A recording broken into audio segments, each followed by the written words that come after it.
வணக்கம்.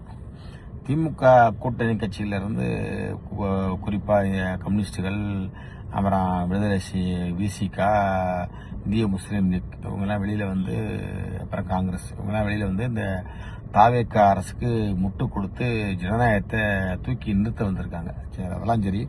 இந்த குறிப்பாக இந்திய கம்யூனிஸ்டுகள்ல இந்திய கம்யூனிஸ்ட் கட்சி ரொம்ப இவ்வளவு கீழ்த்தரமாக பேசுவாங்க, கீழ்த்தரமாக போவாங்கன்னு நாங்களாம் நினச்சி கூட பார்க்கல.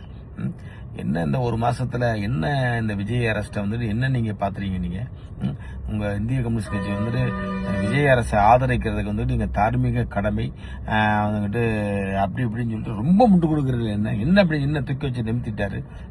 விவசாயிகளுக்கு வந்துட்டு கடனை தள்ளுபடின்னு சொல்லிட்டு விவசாயிகள் பூரா அன்னைக்கு 10 நாளா வந்துகிட்டு 2 வாரமா ரோட்ல இறங்கி போராடிக்கிட்டு இருக்காங்க. பாவம், மின்சாரம் இல்லாம பொதுமக்கள் நடு ரோட்ல உட்காந்து கதறிக்கிட்டு இருக்காங்க.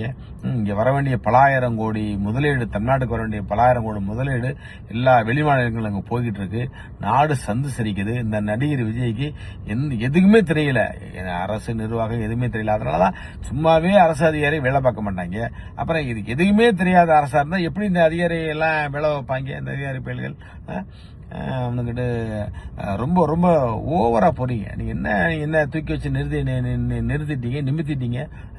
இந்த உங்க கட்சியை ஆரம்பிச்சு 100 வருஷம் ஆச்சு. உங்களோட சேர்ந்த வந்து அந்த RSS பிஜேபி கும்பல் அவன் வந்து நாட்டை கைப்பற்றிட்டான். ஒட்டுமொத்த இந்திய ஒன்றியத்தையும் கைப்பற்றி அவன் கைப்பிடிக்கல கொண்டு வந்துட்டான். 3% இருக்கக்கூடிய பாப்பானுக்கு அடிமையாக்கிறதுக்கு எல்லா வேலையும் பார்த்துட்டாங்க. 90% வேலை பார்த்துட்டாங்க. இன்னொரு 10% வேலை தான் இருக்கு அவங்க சொல்றத.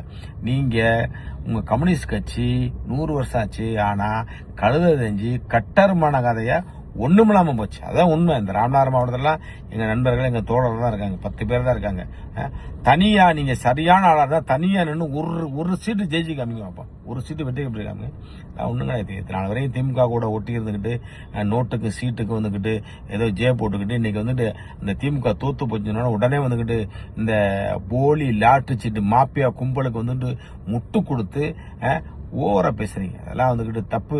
Very very wrong bro. இந்த கம்யூனிஸ்ட் கட்சிக்கு சொல்லிக்கிறேன், வெரி வெரி ராங்.